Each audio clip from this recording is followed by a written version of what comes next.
Sikkim 365 and Baylor Plus have teamed up to bring Baylor fans the ultimate content bundle. You can sign up now for $17.99 a month, a $5 monthly savings, and get instant access to all premium content on both websites. For more information, visit either sikkim365.com or baylorplus.com today.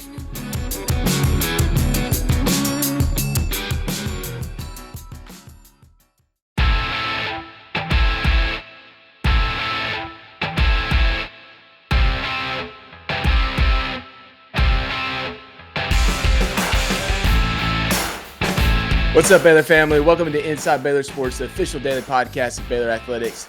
Grayson, I know it's the end of football season, end of championship weekend, a big break really until the bowl games start, but there's a lot of activity going on right now, and that's what we're going to talk about today. Is with the transfer portal, high school signing day, junior college signing day is over. Now you're hitting the portal hard. Guys are entering like crazy at a record pace. As of recording this episode, there was like 600 guys who have officially entered the portal ahead of last year's pace. We have about a little over a month that this will be open. Players are able to enter. Baylor players are able to enter. And it's just an opportunity for us, without getting into a lot of specifics on recruits and stuff like that, stuff we do at Sikkim 365. If you want more in-depth discussion about this, make sure to check out the website. Grayson does a great job with that. But this is just an opportunity for us to give a good overview. We wanted to do this because it's such a hot topic. There's so much moving now with, you talk about revenue share, NIL, transfer portal. There's just all of these layers to college football now that we haven't had in the past. Now we have them. We want to talk about them. We have to be careful about what we talk about, but this is happening right now. For the next month, Baylor's going to add players that impact their 2025 season directly. Every school in the country is going to do it. And it's really a race to the finish line of which players can you bring in? How do you maximize your scholarship limit? Really roster limit now with 105 roster limit. The days of max scholarships of being 85 are kind of gone because players can receive partial scholarships. So now you have 105 guys on your roster. There's a pretty good chance that those 105 could each receive some type of scholarship. And then talk about revenue share that's coming with the House settlement. It's just a really entertaining time to follow recruiting, but in the transfer portal vein. And I want to talk about all the guys that have entered from Baylor already. There's been 3 of them at the time of recording this. But first, Grayson, man, like, you cover this day to day. You're involved with it. Do you feel like that this transfer portal is just kind of taken away from high school recruiting? And how much fun is this to cover over the last couple of years? It's definitely a lot of fun to cover. It's something that is just really fast. Like, I got asked a question, how does this differ from high school recruiting? And it's like night and day. Yeah. I mean, high school recruiting is all about years of time and one-on-one conversations and just seeing people in person, like guys coming to campus, coaches going on the road and seeing guys at their high school. It's just a different level. Now you fast forward to the transfer portal and it's like, man, you got like 2 weeks to figure it all out, because really you're not supposed to contact these guys much at all before the transfer portal actually opens, which was on Monday. And then you have more time than 2 weeks, but I would say that 2-week timeline kind of makes a lot of sense for getting guys on campus, getting guys to visit, getting guys to commit, filling out your roster the way that you need to with a lot of the top priority guys that have entered already, which, I mean, the portal is just completely filled right now. So I think in general, it's a lot of fun. I think that at times it can be a little overwhelming, and at times it can be, I'm not going to say bad for the sport, but not awesome at times for the sport when you see how many guys leave. And it's like you get a 5-star guy and then that guy enters the transfer portal the next year, and it's, how much you invested in them. There's just a whole lot of different, I think, side conversations you can have with this. But as far as covering it goes, I mean, it's a lot of fun. You get to see guys who are proven commodities who can impact a team immediately. We can speculate on high school guys, but these guys can really do it, and you can see it, right? Whether it's on film or who they've played against, the numbers they've put up. I think that makes it really intriguing. And for Baylor trying to build off an 8-4 season, this stretch right here is very important to making sure that this roster is one that can compete to not only win the Big 12, but make the college football playoff.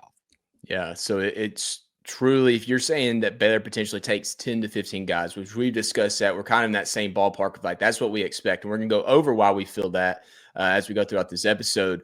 But you're talking about a tenth of your roster if you have 105 guys on your roster.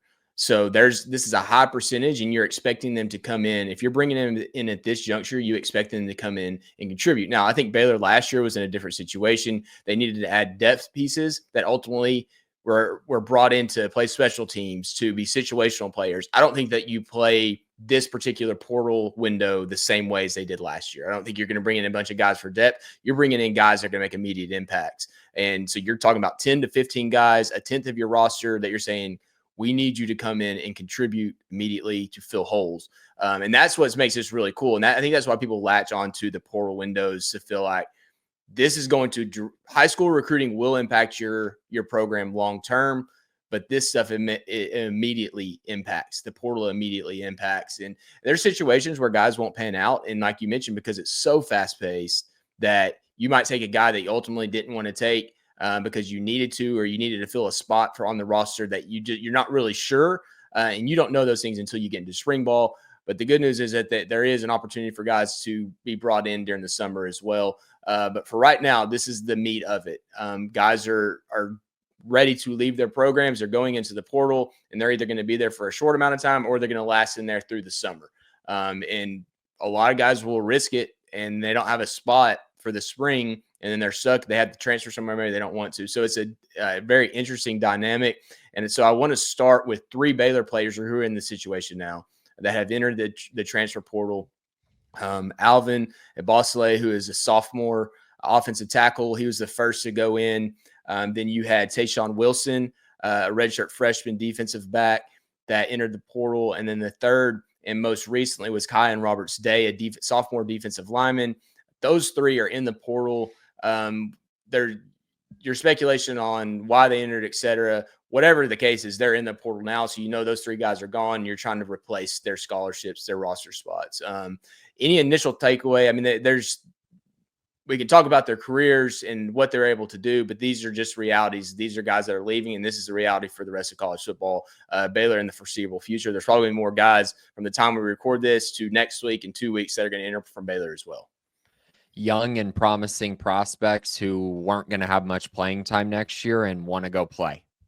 I mean, that's the simplest way to put this. I mean, Dave Aranda mentioned it with Alvin specifically, saying how, he wants to go play. And I mean, can you blame him? I mean, it's been 3 years now, I think, that he's been at Baylor, and he played some this year, struggled, was going to be a backup role going into next year as well. And so, it kind of made sense for him. I think Kyan Roberts-Day is in the same boat, where he had moments where he played some in games like the Colorado game, but consistency was not there because he's just so much focused as a pass rusher and not so much a run stopper. So you could only play him in certain matchups. And I think in general, those are 2 guys that want the opportunity to go play somewhere and at least be in the 2 deep somewhere. And so I think that's what they're doing. Tayshawn, younger guy, but a guy who, again, that cornerback room is very deep, and a lot of cornerbacks played this year, and he didn't really play much. And so that's where you kind of look at and go, there's some young guys that passed him up. So that's how I view those. Again, none of those guys were expected to start next year. So now Baylor can use their scholarships to go find guys who might start for next year. Yeah. Obviously, we're tracking it. Every single name that enters, those 3 guys positions wise, you don't want to lose anyone. But if there's reasons those guys want to leave, they want to go play. You mentioned they want to go play somewhere else. So that's a real possibility of why they decided to leave. And so now let's go through this roster. And at the end of each one of these, we're going to go position by position, give brief overviews. And I'm just going to start at the top of the Sikkim 365 class breakdown. And that's at the receiver room. And this one, honestly, I mean, there's a position that needs to have guys come in, and you look out throughout the roster. It's not just guys that are seniors. Like, they're just after the seniors, the depth is limited throughout the roster. They're going to have to bring guys in. Obviously, the biggest one returning is Josh Cameron, which is a key point to all of that. He's the leading receiver in yardage and touchdowns. I don't know if him and Ashton Hawkins were battling it out for the receptions leader. I don't remember who ended up there being number 1 in receptions, but you lose Ketron Jackson, Hal Presley, Jamal Bell, Monterey Baldwin, and Ashton Hawkins. And those are your guys. And you talk about the rest of the rosters, like Isaiah Davis as a walk-on. Those guys are all graduating and moving on. And then you return Josh Cameron, Cameron Bonner, Mikey Gifford, Jaden Porter, who are your scholarship guys. There's a lot of holes to fill in an offense that wants to throw it around. So what's your initial takeaway from the guys that are coming back, the guys that are leaving? Obviously, they're graduating. It's not like they're transferring out, and where this room is going into transfer portal season. I think that in general, this is a position where you look at, how many guys could Baylor take. I think this is the position where they will take the most. I just think you look at the depth in the room. I mean, Josh Cameron is obviously going to be a starter for this team next year. He's going to be counted on a lot going into next season as a veteran leader. But outside that's a bunch of unproven guys. I have high hopes for what Jaden Porter can do next year. I think he's going to find himself in that, 6-man rotation at wide receiver. But not sure on the rest. And so I think that means you're going to have to use NIL. You're going to have to find some top priority guys. Like, I'm not just talking about finding filler guys. You probably need to find 2 bona fide starters who you feel really good about. And then honestly, I would probably take a third one who is more just a safe floor, has played a lot of college football, probably more of like a slot receiver that's been in an air raid scheme before.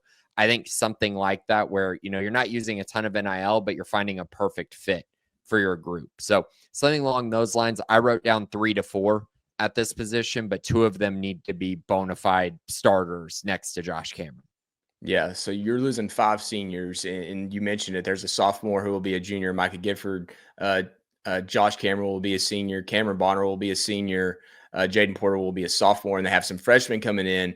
But this is just really, you got to balance out this roster for the receivers now. And you would love to have guys that are coming in with multiple years, but you also want guys that are going to be ready to play. So you balance that in what the staff's doing. There's a ton of receivers in the portal as well. Like, you go through the list of, they're coming from everywhere, every level. Guys want to go get more targets and they want to get more reps. And the great thing about Jake Spavital's offense is that there's schemes around the country that aren't identical to what he does, but guys can come in and be ready to play. I mean, we saw it with Ashton Hawkins last year. He was literally from Jake Spavital's offense at Texas State. He comes in as an immediate impact guy. So there's guys that are able to fill in these roles that are productive. Ashton was from Texas State. He was productive at that level, but there's guys at multiple levels, FCS up to the Power 4 grouping. There's guys that are coming from every level that are potentially available to sign. And we're not going to speculate on guys potentially being able to transfer out and all that number. We don't know that right now. It's just something to monitor, and we will mention them in the future if and when they do that. But this is a position that doesn't really need anybody to transfer out. They have so much availability for space because of the guys that are leaving. And this is a position that Baylor, if they're looking to 25 to make a run, this is a position that has to be filled properly, because you look at the offensive side of the ball specifically. We can get to the defense later, but this is a group that they are losing so much production and so many bodies. And if you're able to do well here, then it sets up the offense going into the spring and then obviously into the fall. So yeah, really, really, that's just a lot of guys to backfill. I mean, Ketron Jackson was a transfer. Hal Presley actually technically was a transfer when he came from Auburn. Monterey Baldwin was one that was still at Baylor from the beginning of his career. And then Ashton Hawkins was a transfer. Jamal Bell was a transfer as well. He just didn't see a ton of time with the offense, more of a special teams contributor there. So let's move to tight ends. This is a group. The lone loss as of right now is Gavin Yates, who is a senior, kind of a second team All Big 12 fullback type of role. You have Michael Trigg and Kelsey Johnson, juniors. Cody Meldinka and Matthew Koffenstein as sophomores, and Hawkins Pauly as a redshirt freshman. So you have a pretty deep room here. But at the same time, it's a group that this offense has evolved so much that Michael Trigg was brought in because of his skill set ability. And he was brought in as a transfer last year, named second team All Big 12 this year. And now this room is kind of growing into its own. And what they become, it's hard to know. Do you foresee them taking another tight end in this room in the transfer portal this year? To me, it's all dependent on what happens with Michael Trigg. I mean, he's an NFL talent. So the question is, does that become something where, he gets really good draft intel and decides that he wants to go test the NFL waters? And if that does happen, then I think it becomes actually a fairly significant need. I mean, Yeah. Michael Trigg was pretty important for them. And honestly, I think he kind of, we all see him with these great catches across the middle of the field, like the game against Houston. He had a couple really nice games in that regard. But the thing that surprised me most was he actually blocked at a really high level for a guy who's such a receiving threat. And because of that, it makes it really hard to just go look at the portal and be like, one-for-one replacement, because Trigg did a lot of different things. So if he comes back, I would not take a tight end. I think they're good there. If he doesn't come back, I think that you might have to look at it. Maybe Baylor chooses to run more 4 wide receiver sets. That could be a solution to it. But I think in general, if he stays, you're good. If he leaves, you're probably going to need to find one. Yeah. Kelsey Johnson was injured this year. I think he played in less than 4 games. There's the potential he redshirts and stays in his junior year. And then Matthew Cloffinstein was the 3rd tight end for the most of the, or true tight end. I think Gavin Yates was the fullback. He did play some split out, but a lot of times it was brought into the block and where he lined up over the field. So I'm with you. I mean, Michael Trigg, if he's returning, the potential for, and I remember talking to Jared Anderson about that duo back earlier in the season. And he's kind of like, man, if we could blend these guys together, Kelsey Johnson and Michael Trigg, you have the ultimate tight end. I think we didn't get to see what Kelsey truly was in this offense, but we got to see what Michael evolved into. And he was a very, very good tight end. And had they needed to use him more, his numbers could have been much, much better. The receivers were very steady. But I think if Trigg returns, you kind of stand pat unless something happens behind him in the depth room. And they might have to bring someone in. But yeah, not a huge number. This isn't the Jeff Grimes offensive scheme where you need tight ends or need a ton of tight ends. And that's honestly where they are right now. They still have a lot of tight ends on the roster. It just does the skill set fit exactly what they need. That's to be determined. And all right, so let's move on down the list to running back.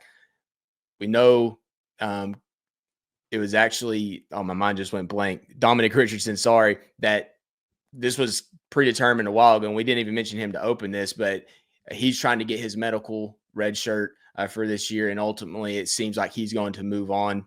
Dave Aranda mentioned that in his press conference, so that's been out there for a while. One that we didn't mention, but he was a senior, so that's who they lose there. But then you have Richard Reese, Dawson Pendergrass, Bryson Washington, and Joseph Dodds ranging from junior to true freshman, will be a redshirt freshman in Joseph Dodds. And this is a room that I would say if there's one room right now that doesn't need a new body from the transfer portal is this room. Now, maybe the coaches feel differently about that because one injury could force you to playing someone that's not ready to play yet, especially with Joseph Dodds coming off of an injury. But you talk about Dawson Pendergrass, Bryson Washington, and then Richard Reese, who will be a senior. He was kind of that 3rd running back for this year. I feel like this room's pretty well set without having to go to the transfer portal unless something pops up in spring ball. I'm not touching this position if I'm Baylor. I think this is where you just say, hey, we used a lot of resources to make sure that our 2025 recruiting class was really good at the running back position.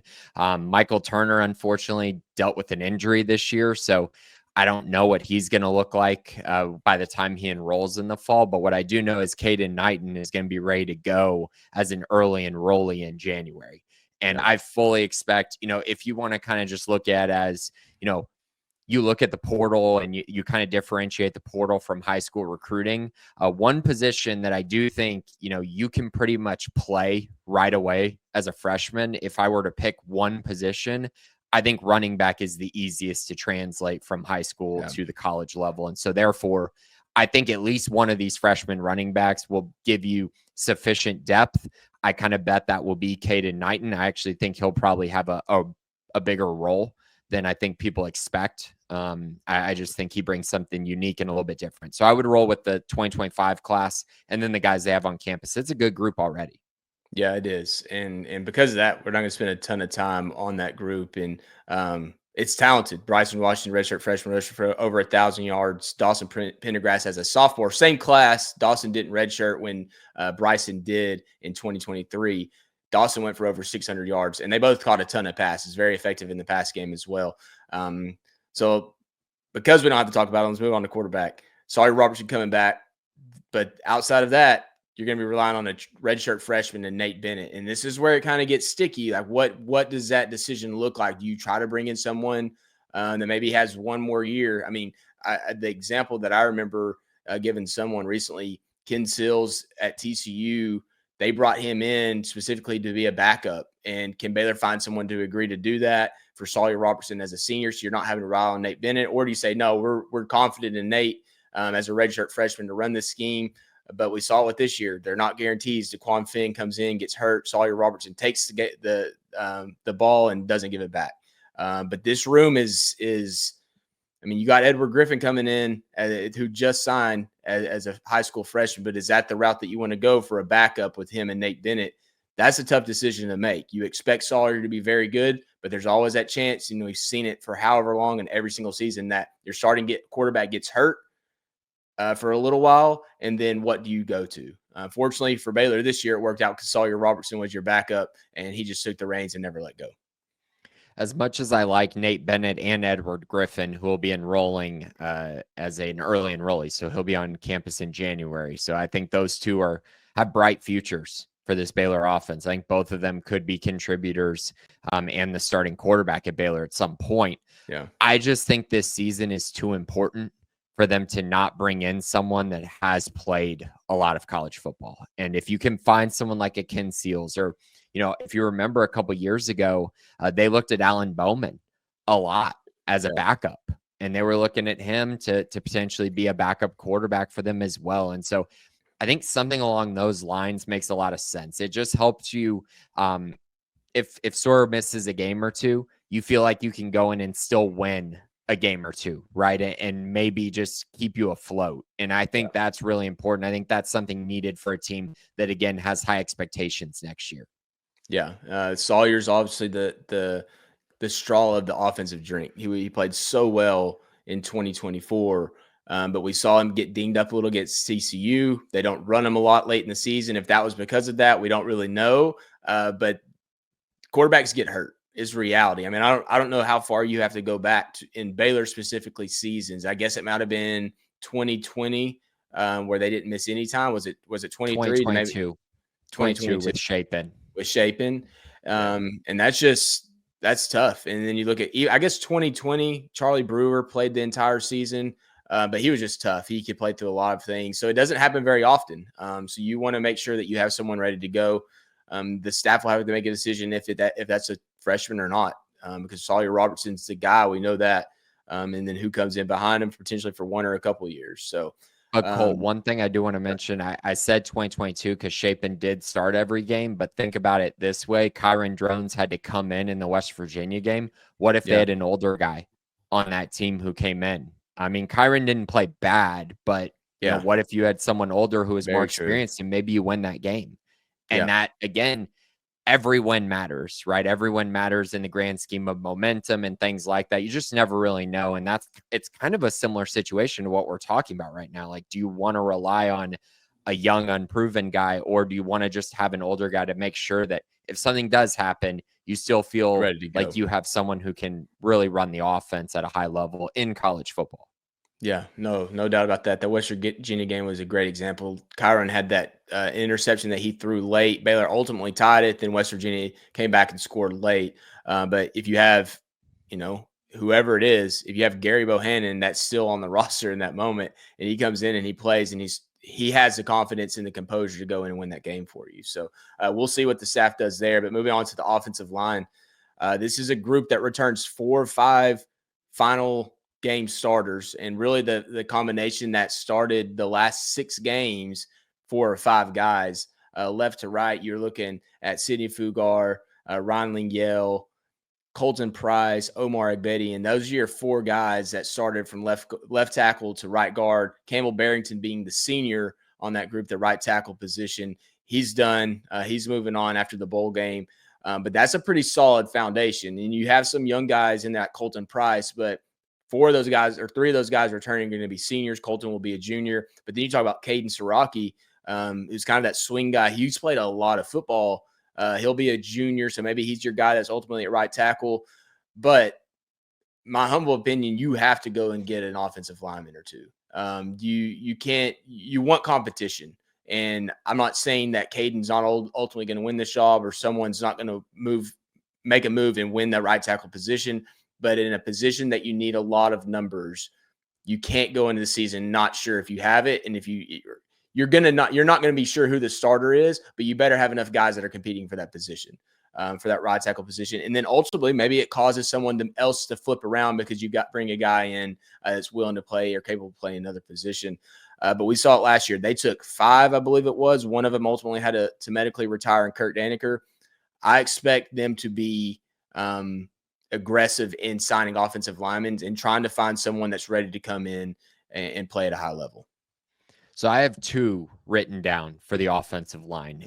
One of those being right tackle. I think that we've heard a lot of good things about Caden Siraki, and I think him being a swing tackle is perfect. He could be your primary backup at both left tackle and right tackle. Who knows? Maybe he ends up being your starting right tackle. But if you can find someone who is a bona fide starter who you just know is a perfect fit for your scheme, I don't see how you wouldn't do that. And then you let the chips, play out as they may. And then the other kind of area, I would just take another guard. Whether that's an older guy or a guy that you see a lot of potential in. They took a guy like Colton Thomason last year who didn't play at all this season really much, or I think he played a little bit, but not in meaningful snaps because they saw potential, right? He's a guy who they're developing, who could turn into a starter for them. I think maybe you could go that route as well with your second guy, just because you do have a lot of veteran guys returning. But I think you need one guy who you feel like might be your best offensive lineman on the team. Like you might as well go and try to find someone like that to help this group continue to get better and better. Yeah, I mean, I think the reality of the transfer portal is that you always want to upgrade because at any moment, one, somebody can get hurt, but at any moment, someone can transfer on their own. So you have to be aggressive in that. Mason Miller did a great job with that group this year, and I think that you give him another year of development with the guys, but also an opportunity to bring in a couple more guys that he's familiar with and that he likes. The entire scheme benefits, and even if they're not ultimately the starter for the season. You bring them in to compete. Potentially they have multiple years and they're ready to go when you do lose 4 seniors the next year. So really big piece of the offense. And I'm going to move to the defensive line because I don't want to drag these out too long. So on the defensive side of the ball, we mentioned Kyron Roberts-Day hitting the transfer portal. So he's one of your depth pieces.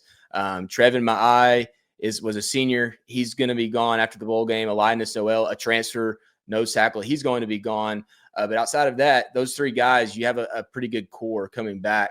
And Jackie Marshall, Cooper Lands, guys like Toga Loa Lahaye, believe maybe that's close. I don't know. You have him coming back. He redshirted this year. Looked like he was on medical, potentially a medical redshirt candidate.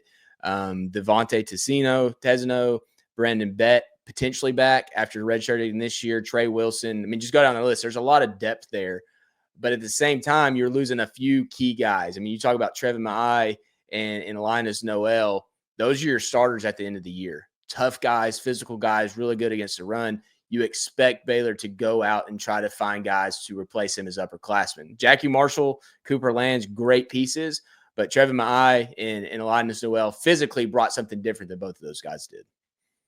Yeah, they did. I think a big piece of this puzzle is Brendan Bett. What's going to happen there because he showed a lot of promise as a true freshman. Yeah. And now, another year removed, what does he bring to the table? He could essentially fill in as kind of a de facto transfer addition, I guess, if you want to look at it that way. Alex Foster was a big time get. Just one class ago, he was a true freshman, redshirted this year. I think that he could take a step forward. But in general, I think they need a nose tackle. I like Cooper Lands a ton, but Cooper Lands does not need to be playing 100% of the snaps at nose tackle. No, like he needs to be repped in and out, and it makes sense, right? You're taking on double teams at nose tackle. Like you need to shuffle guys in and out, which is what they did with he and Linus Noel. They need to find another guy like that. In my eyes, even though they're bringing in Jackson Blackwell, even though DK Kalu is kind of a guy that you're expecting to finally get on the field a little bit more, I think you need to go find another one there. And then I personally would take another defensive lineman, someone who you feel like can start, someone who you feel like, maybe not start, but be in your 2 deep and be a contributor. I think I would go that direction just so that you can kind of feel things out a little bit for, just how good is Trey Wilson, just how good is Brendan Bett. Like you can actually see that unfold in front of you and allow for more competition. I think that's really important in this room. I do want to mention Devontae Tezino, big jump this year. I was really impressed with how he finished this season. So I think he definitely helps alleviate any concerns that we would have up front. But I think bringing in another one could solidify the position. Yeah. On the linebacker position, we're going to lump in the interior linebackers with the outside linebackers here. I mean, the losses up and down the board: Garmin Randolph, Steve Linton, Matt Jones. These are some of these, obviously, in Steve Linton, Garmin Randolph, outside linebackers, Matt Jones, inside linebacker. Brooks Miller as a depth guy has played a lot of football. He's gone. Josh White was a key special team guy. Jaquez Evans, we don't really know his status. It looks like potentially he could have a medical red shirt. But he is a senior. We don't know that right now. Rara Dilworth was a transfer that was brought in. But that's, 2 edges, 3 edges, 4 interior linebackers. And then in your junior class, you have 1 guy, and that's a walk-on. And then it goes down to Keaton Thomas, obviously a major piece returning there. Kyler Jordan as an outside linebacker, Jeremy Evans as an interior, Carmelo Jones as an interior. But there's that big group that is gone. And it's kind of scary because it's not only starters, but it's depth as well. And I'm lumping those guys in, and it's kind of makes probably more scary than it needs to be. But that's a lot of guys that you're going to lose, a lot of production. I think that they're going to have to attack at outside linebacker, the edge position, and middle linebacker, where Matt Jones is leaving from. Mainly because you're not going to have any seniors. I mean, you're literally not going to have any seniors next year in that group. And if it's a 1-year, 2-year guy that you're bringing in, you get upperclassmen.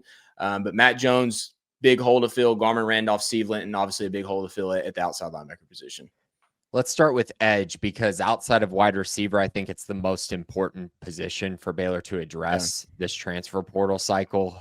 You're losing Steve Linton and Garmin Randolph. I mean, even though the production wasn't insane from those two are 2 guys that have been in college for years. I mean, Garmin Randolph was 6th year, Steve Linton 5th year. I mean, these guys were old guys that have played a lot of football, very experienced, and you saw that at times last year really take over. Steve Linton showed some flashes athletically. Garmin Randolph, again, makes plays here and there, and I think he's an important part of what they were trying to do. So now you got to figure out, how are you going to address this? They bring in Kamarian Morgan, the top 200 prospect, a true freshman who I expect to fit in to their rotation at edge. But I have 2 written down here. I think that they need to take two edges, and one of them probably needs to be a guy that you're like, truthfully, if you go through this, it might be the top guy needs to be one of these edges. Either that or wide receivers where I'm looking, but you really need to find someone that's a proven commodity. And then maybe a second guy that's more of an all-around type, a guy who can stop the run a little bit, has played a lot of football, just kind of fits well. And then you roll the dice with Kamarian Morgan and what you're going to get from him as a true freshman. So very important there. As far as middle linebacker goes, I'm not 100% sold that they need to take one. I'm still in kind of debate mode with that. You have KT Thomas, obviously, and you feel really good about that. He's going to be great. I think he could play Mike or Will, to be honest. I think he's good enough to play either. So I think you just need to figure out who's going to play next to him. They got Caleb Burns coming in, who is rated as the number 5 linebacker in the nation per on 3. You got KB Winston, who I know the staff loves as a Mike linebacker. I think he's a guy who could fit in really well also, and he's enrolling early. Those are some of the things. I think Kylan Reed, a redshirt freshman who basically took over the number 2 job immediately to start the year. I think he could be a candidate as well. I think you only take one if you feel really comfortable that the one you're taking is a difference maker. If he's not, then I don't know how you do it. It sounds good. Take just like a guy who's going to be a senior and just throw him in there. But is that senior who's just an okay guy who's racked up tackles probably at a lower level, is that more important than getting an elite talent on the field? I'm not so sure on that. And so that's where I'm kind of at a sticking point. I have 0 to 1 there. I think it all comes down to the quality of prospect. If you find a bona fide starter, go for it. If you find a guy that's just okay, I would probably pass. Yeah, I think my biggest concern there is just the experience factor. Kylan Reed did play quite a bit this year as a true freshman at the middle linebacker position, but then you look at the edge position, and you mentioned that needs to be one of your top guys on the board. Kyler Jordan will be a junior, but that's the only – I mean, Corey Kelly played some in the last game when Garmin Randolph and Steve Linton were out against Kansas, and that was really encouraging to see because they played well in that game. The edge position did, but Kyler Jordan, Corey Kelly are the guys you have coming back that are on campus right now. You mentioned Kamarian Morgan as a true freshman, but those are going to be your guys that are on campus in the spring for sure and able to go.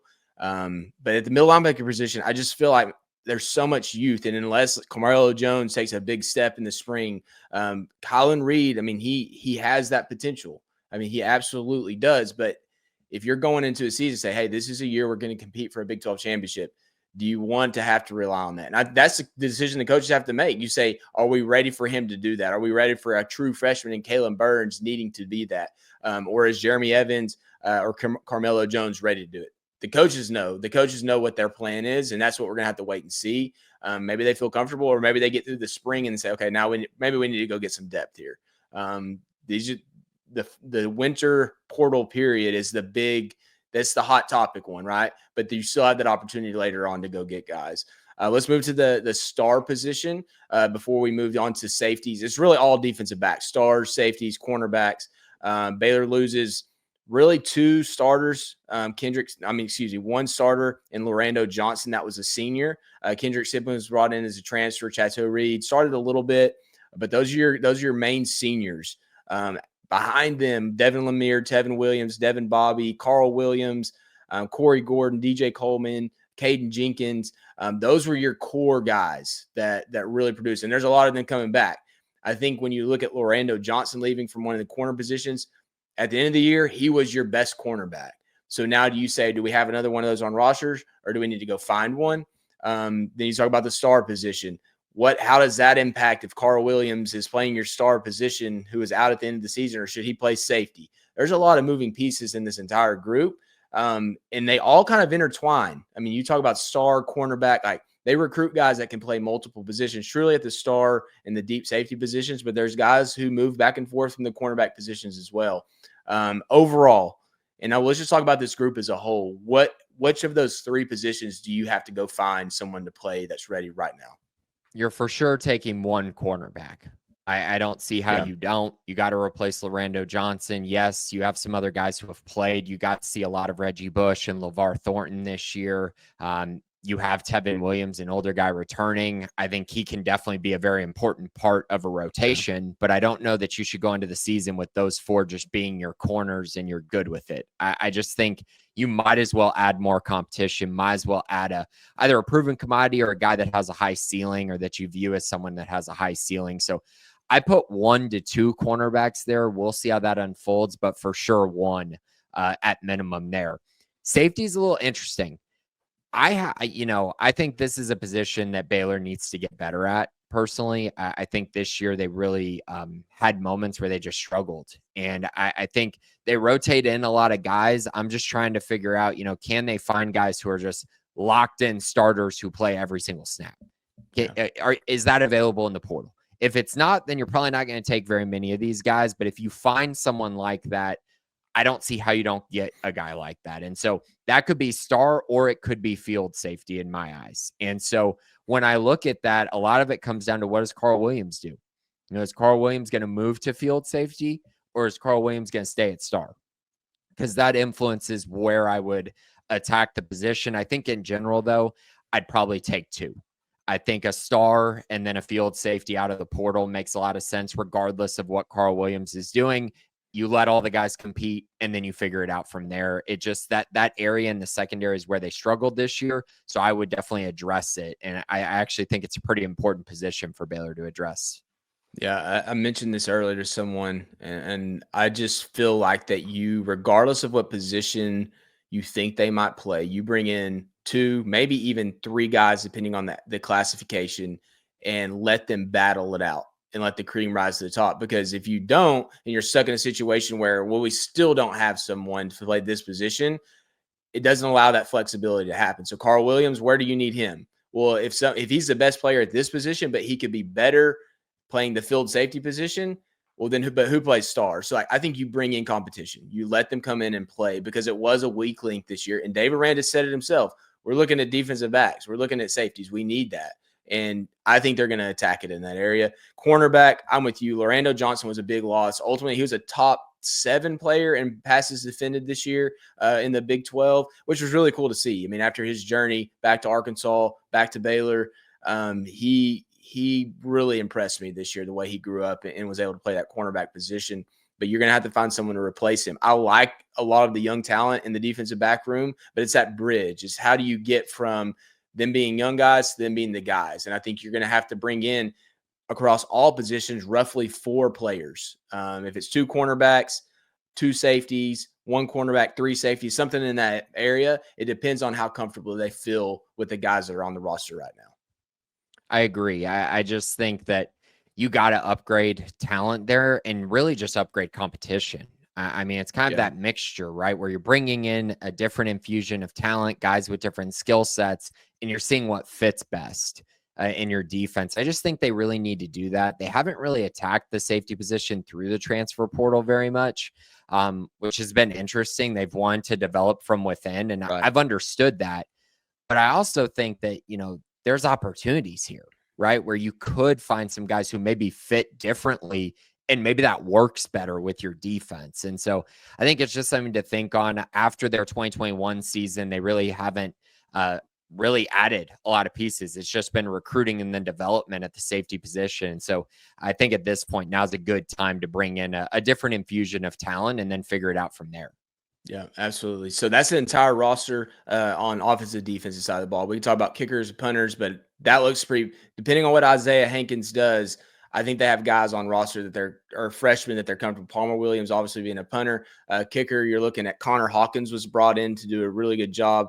They had the signee, and I'm sorry, I forget his name right now off the top of my head, from the 2025 class.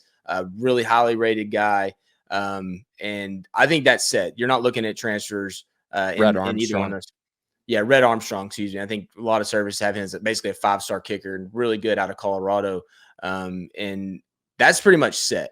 Now, if they decide to say, hey, we need to go get a kick returner, you lose Jamal Bell, maybe you find something in the portal in that way. But I have a feeling there's somebody on campus that they feel good about doing that as well. But you never know. Maybe they say, hey, we need to address this area. Let's go find someone. But right now it seems like special teams is pretty much set. I would agree with that. I think they're in a good spot there. I think kick return, maybe. I think you could probably use that for one of the receivers that you bring in, though. Potentially a guy that can do both at a high level. We'll see on that, though. They got a lot of guys who I think are capable in the return game. I don't think it's necessarily a necessity. You got Josh Cameron back in punt return, so it's really just kick return. So not too big of a need. I feel good about punting and kicking, though. I think they're in a good spot there. Yeah, you might have some movement on the deep snapper position with Garrison Grimes being a senior and moving on. But as of right now, it's until those things happen, the coaches make a decision on it. You just don't really know. But yeah, great discussion overall on this entire roster. Transfer portal is ongoing really through Christmas, and it's just going to be fast and furious. Names are going to pop up. Guys are going to get offers. Probably from the time that we're recording this, there's more guys that are hitting the portal that we're going to track.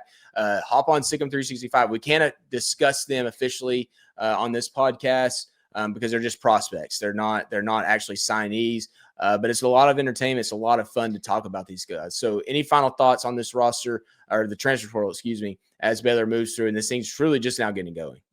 If you are not a Sikkim 365 premium subscriber, please go look at our website. We have a lot of content coming. I'm actually about to finish up a massive piece about every position, basically, with breakdowns, guys who I think fit that position as well.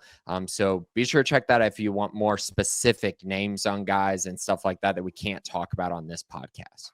Yeah, so if you subscribe right now for $5, you get 2 months of premium content for free. It's typically $15 a month, but right now you can get it for $5 for 2 months. So it's a really good deal.